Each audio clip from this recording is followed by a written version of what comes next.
श्रीमद् भगवत गीता सार कथा। इस भागवत गीता सार कथा में सुख दुख का वर्णन किया गया है। इस भागवत गीता में मानव के लिए हर अच्छे और बुरे कर्मों का वर्णन दिया गया है। दोस्तों, आप सभी चैनल को सब्सक्राइब लाइक करते हैं, जिसमें आप लोगों को कुछ नहीं मिलता, पर इस चैनल पर जीने की राह और ज्ञान भरी बातें मिलती है। तो आपसे निवेदन है कि हमारे चैनल को आप सब सपोर्ट करें और हौसला दें कि हम आप लोगों के लिए अच्छा ज्ञान, अच्छी बातें और अच्छे राह पर चलने के लिए अच्छा ज्ञान आप सबके लिए पहुंचाता रहूं। नमस्कार मित्रों, आप सबका हमारे चैनल पर स्वागत है। दोस्तों, इस चैनल पर सारे वेदों का ज्ञान मिलेगा। भगवत गीता अध्याय 18 श्लोक 36। सुक्त वेदानी त्रिविध श्रेणु में भरतर्षभ अभ्यासद्रमते यत्र दुःखान्तं च निगच्छति।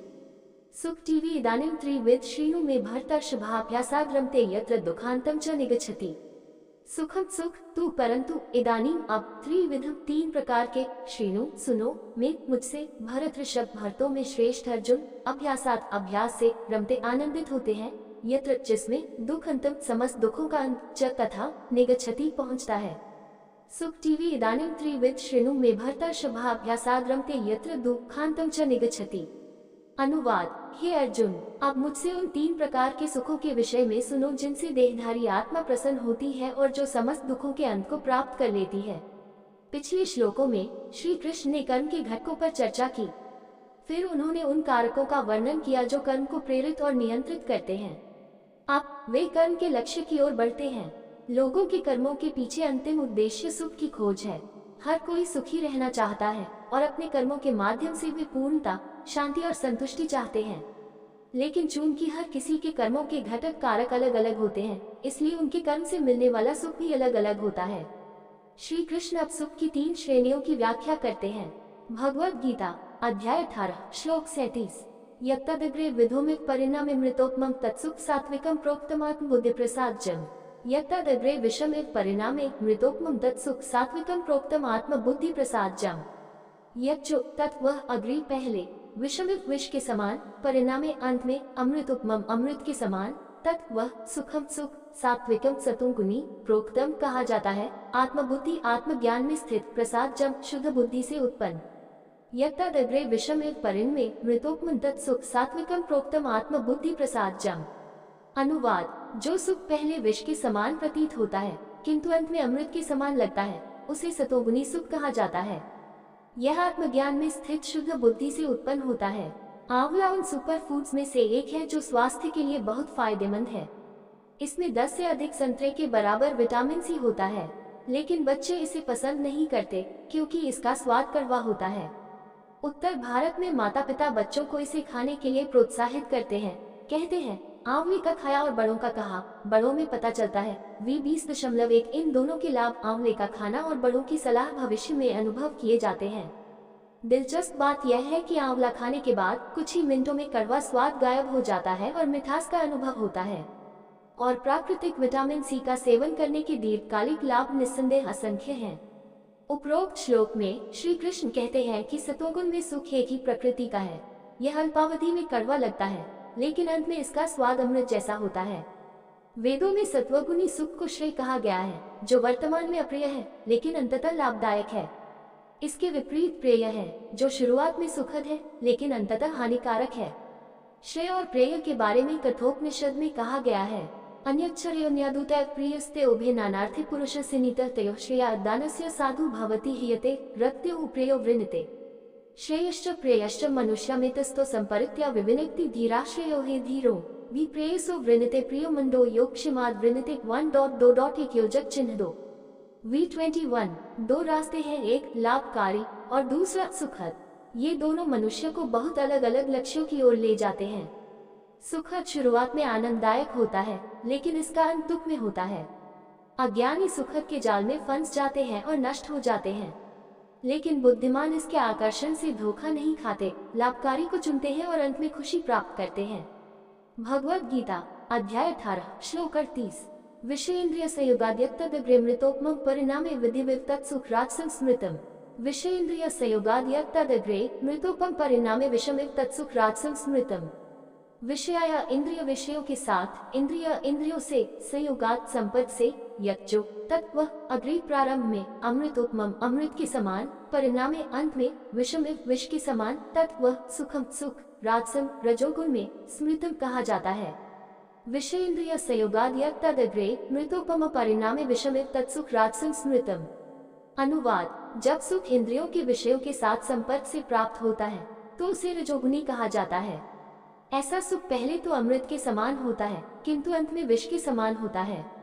राजसिक सुख इंद्रियों और उनके विषयों के बीच संपर्क से उत्पन्न होने वाले रोमांच के रूप में अनुभव किया जाता है, लेकिन यह आनंद संपर्क की तरह ही अल्पकालिक होता है और इसके परिणाम स्वरूप लालच, चिंता, अपराध बोध और भौतिक भ्रम की स्थिति और भी बढ़ जाती है। भौतिक क्षेत्र में भी सार्थक उपलब्धि के लिए राजसिक सुख को अस्वीकार करना आवश्यक है। तात्कालिक लेकिन भ्रामक खुशियों से दूर रहने के लिए एक अनुस्मारक के रूप में भारत के पहले प्रधानमंत्री Jawaharlal Nehru stopping by woods on a स्ट्रोई इवनिंग नामक कविता की ये पंक्तियां अपनी डेस्क पर रखते थे। जंगल सुंदर, काले और गहरे हैं, लेकिन मुझे कुछ वादे निभाने हैं, और मीलों जाने से पहले मैं सोता हूँ, और मीलों जाने से पहले मैं सोता हूँ। स्थायी और दिव्य आनंद का मार्ग भोग में नहीं बल्कि त्याग, तपस्या और अनुशासन में निहित है।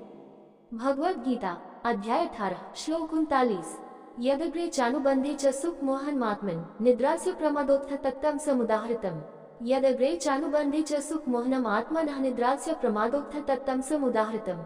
यच्चो अग्रे आरंभ से च तथा अनुबंधे अंत तक च तथा सुखम सुख मोहनम माया में, आत्मा आत्मा का, निद्रा नींद, आलस्य आलस्य, प्रमाद उपेक्षा, उत्तम उससे, तत् उससे, तामसम तमोगुणी, उदाहृतम कहा जाता है। यदग्रे चानुबंधे च सुख मोहनम आत्मनः निद्रास्य प्रमदोतम तत्तम समुदाहृतम। अनुवाद: वह सुख जो आदि से अंत तक आत्मा की प्रकृति को ढक लेता है तथा जो निद्रा, आलस्य तथा प्रमाद से उत्पन्न होता है वह तामसी कहा जाता है। तामसिक सुख सबसे निम्न कोटि का होता है और शुरू से अंत तक मूर्खता ही होती है। यह आत्मा को अज्ञान के अंधकार में डाल देता है, और फिर भी चूंकि इसमें आनंद का एक छोटा सा अनुभव होता है इसलिए लोग इसके आदी हो जाते हैं। यही कारण है कि सिगरेट पीने वालों को अपनी आदत छोड़ना मुश्किल लगता है, जबकि वे अच्छी तरह जानते हैं कि यह उन्हें नुकसान पहुंचा रहा है। वे इस लत से मिलने वाले सुख को अस्वीकार नहीं कर पाते। श्री कृष्ण कहते हैं कि इस तरह के सुख जो नींद, आलस्य और लापरवाही से प्राप्त होते हैं अज्ञानता की अवस्था में होते। भगवद गीता अध्याय 18 श्लोक 40। न तदस्ति पृथिव्या वा देवी देवेषु वा पुनः सत्त्वं प्रकृतिजन्मुक्तं यद्भि स्यात्रिभिर्गुणे। न तदस्ति पृथिव्या वा देवी देवेषु वा पुनः सत्त्वं प्रकृति जैर्मुक्तं यदेवि स्यात्रिभिर्गुणे। न नहीं, तत् वह अस्ति विद्यमान है, पृथिव्यां पृथ्वी पर, वा या देवी उच्चतर देवलोकों में, देवेषु देवों में, वा या पुनः फिर सत्वम अस्तित्व, प्रकृति जय प्रकृति से उत्पन्न, मुक्तम मुक्त, यत् वह एभ्य इनके प्रभाव से, स्यात् है त्रिभ्य तीन गुण प्रकृति के गुण। न तदस्ति पृथिव्यां वा देवी देवेषु वा पुनः सत्वम प्रकृति जय मुक्तम यदेभ्य स्यात् त्रिभिर्गुण। अनुवाद: पृथ्वी या इस भौतिक जगत के उच्चतर स्वर्गों में कोई भी जीव इन तीन गुणों के प्रभाव से मुक्त नहीं है। श्वेताश्वतर उपनिषद में कहा गया है कि भौतिक ऊर्जा माया त्रिरंगीन है। अजामिकम लोहिता शुक्ल कृष्णाम बहवी प्रजा सृजमानाम स्वरूपा अजो हाइको जुष्मानो नुषिते जहाती नाम भुक्त भूगम अजो निया 4.5b22। भौतिक प्रकृति के तीन रंग हैं सफेद, लाल और काला, अर्थात इसके तीन गुण हैं सतोगुण, रजोगुण और तमोगुण। ये ब्रह्मांड में असंख्य जीवों की माँ के समान गर्भ है। इसे एक अजन्मे भगवान द्वारा अस्तित्व में लाया और पोषित किया जाता है जो ज्ञान से परिपूर्ण है। हालांकि भगवान अपनी भौतिक शक्ति के साथ सहवास नहीं करते हैं, वे स्वतंत्र रूप से अपनी दिव्य लीलाओं का आनंद लेते हैं, लेकिन जीव उसका आनंद लेता है और इस प्रकार बंध जाता है। माया का क्षेत्र अधोलोक से लेकर ब्रह्मा के दिव्य धाम तक फैला हुआ है। चूंकि प्रकृति के तीन गुण सत्व, रजस और तम माया के अंतर्निहित गुण हैं, इसलिए वे अस्तित्व के सभी भौतिक धामों में विद्यमान हैं। इसलिए इन धामों में रहने वाले सभी जीव, चाहे वे मनुष्य हो या देवगण, इन तीनों गुणों के अधीन हैं।